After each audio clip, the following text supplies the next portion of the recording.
जय Malhar news चॅनलच्या सर्व प्रेक्षकांना सपना चौधरीचा नमस्कार। जय मल्हार न्यूज चॅनलच्या बातमीची उपमुख्यमंत्री एकनाथ शिंदे यांनी दखल घेत आदिवासी शेतकऱ्याची स्वतःला नांगराला जुंपून शेती करत असल्याची सत्यता जय मल्हार न्यूज चॅनलने प्रसारित केल्यानंतर राज्याचे उपमुख्यमंत्री एकनाथ शिंदेंनी घेतली दाखल आहे।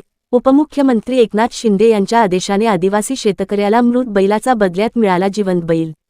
खासदार श्रीकांत शिंदे यांनी व्हिडिओ कॉलच्या माध्यमातून शेतकऱ्यांशी संवाद साधत जाणून घेतल्या व्यथा।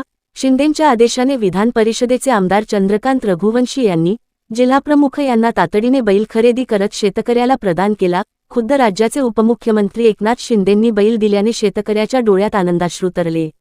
नंदुरबार जिल्ह्यातील अक्कलकोवा तालुक्यातील गमन येथील सोत्या वसावे या आदिवासी शेतकऱ्यावर बैल दगावल्यामुळे स्वतः नांगराला जुंपून शेती करण्याची दुर्दैवी वेळ आली होती। या आशयाचे वृत्त जय मल्हार न्यूज चॅनलने प्रसारित केल्यानंतर दस्तूरखुद्द राज्याचे उपमुख्यमंत्री एकनाथ शिंदे यांनी याची गांभीर्याने दखल घेतली व त्यांनी तातडीने शिवसेनेचे जिल्हाप्रमुख राम रघुवंशी आणि आमदार चंद्रकांत रघुवंशी यांना शेतकऱ्याला बैल खरेदी करून देण्याचे आदेश दिले। त्यानुसार धडगाव येथे सोत्या वसावे यांना नवीन बैल प्रदान करण्यात आला।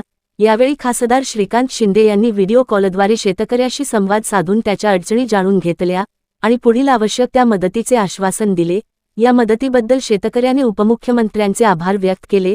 विधान परिषदेचे आमदार चंद्रकांत रघुवंशी, नंदुरबार जिल्हाप्रमुख राम रघुवंशी, जिल्हाप्रमुख गणेश पराडके, माजी जिल्हा परिषद सदस्य विजय पराडके, विधानसभा प्रमुख धनसिंग पावरा, नगराध्यक्ष जामसिंग पराडके, रवींद्र पराडके, माजी जिल्हा परिषद सदस्य योगेश पाटील, युवासेना प्रमुख कुणाल वसावे, विधानसभा प्रमुख नंदुरबार यांच्यासह सर्व शिवसेना पदाधिकारी उपस्थित होते।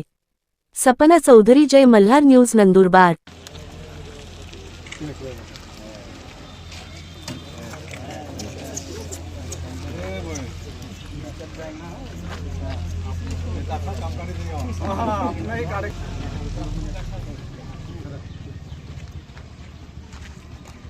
तुमची बातमी पाहिली होती उपमुख्यमंत्री एकनाथ शिंदे साहेबांचा काल फोन आला होता भैया साहेबांना, विजू दादांना, की तुमच्या तालुक्यामध्ये तुमच्या जिल्ह्यामध्ये सावत्या वसावे म्हणून नावाचा शेतकरी आहे, त्याचा बैल मेलाय, तुम्ही तातडीने त्याला एक बैल विकत घेऊन द्या। मग काल संध्याकाळी आम्ही बैल विकत घेतला आणि तुम्हाला आज बोलवलं।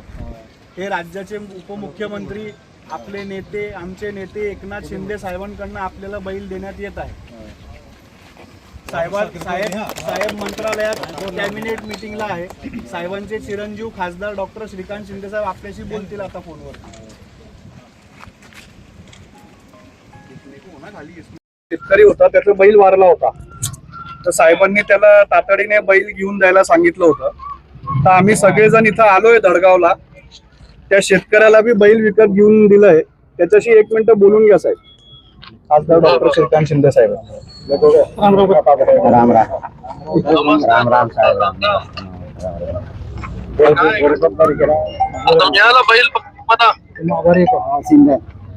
हाँ मुझे खराब होत गई ना, तू बोलो दा पिन बोलो दा थम खाने को पूरा यहाँ खूप आभार मिली तो काय आवश्यकता आहे का तुम्हाला? अजून काही आवश्यकता आहे का साहेब विचारतायत? मैं होत गई ना बोलो खराब होत गया तू बोलो दा शिंदे साहेब मिली तो ना बोलो दा खूप आभार है माहो। धन्यवाद धन्यवाद साहेबांचे आभार। राम राम राम एकदम नमस्कार नमस्कार। ठीक आहे, हो साहेब, हो थँक्यू, आभारी। दुपारी साधारणतः 3:30 वाजेच्या सुमारास एकनाथ शिंदे साहेबांचा आमदार चंद्रकांत रघुवंशी साहेबांना फोन आला। त्यांनी सांगितलं की मी आता एक बातमी पाहिली आहे की अक्कलकोवा तालुक्यात गमन येथील एका शेतकऱ्याचा एक बैल वारला आहे आणि त्याला कुठल्याही प्रकारची मदत नाही। तर साहेबांनी इच्छा व्यक्त केली की माझ्याकडून त्या शेतकऱ्याला एक बैल तुम्ही तातडीने घेऊन द्यायचा आहे, असा आदेश जेव्हा साहेबांचा आम्हाला भेटला, आम्ही सर्व दोघं जिल्हा प्रमुख मिळून विजू दादांना इथं फोन केला। विजू दादांना सांगितलं की आपण त्याला उद्या बोलूया, आज एक बाजारातनं बैल, चांगला बैल विकत घेऊ आणि त्या शेतकऱ्याला आपण शिंदे साहेबांच्या वतीने दिलं पाहिजे। कारण सामान्य माणसाची नाळ जुळलेला एकमेव नेतृत्व महाराष्ट्रामध्ये जर कोणी असेल तर एकनाथ शिंदे साहेब आहेत। एकनाथ शिंदे साहेबांच्याच काळामध्ये शेतकऱ्यांचं 7.5 हॉर्स पॉवरचं वीज बिलही माफ झालं होतं। एक बातमी पाहून एक सामान्य कार्यकर्ता किंवा शेतकरीसाठी धावणारा नेता म्हणजे एकनाथ शिंदे साहेब. आणि आज आम्ही तो बैल घेऊन त्या शेतकऱ्याचा हाती दिलाय. ते दिल्यावरती साहेब तर कॅबिनेटच्या मिटिंगला होते, पण डॉक्टर श्रीकांत शिंदे साहेबांनी व्हिडिओ कॉलवरती त्या शेतकऱ्याशी संवाद साधला आणि येणाऱ्या काळामध्ये पण त्या शेतकऱ्याला काही अडचण असेल तर संपूर्ण मदत केली जाईल असं त्याला आश्वासन दिलंय.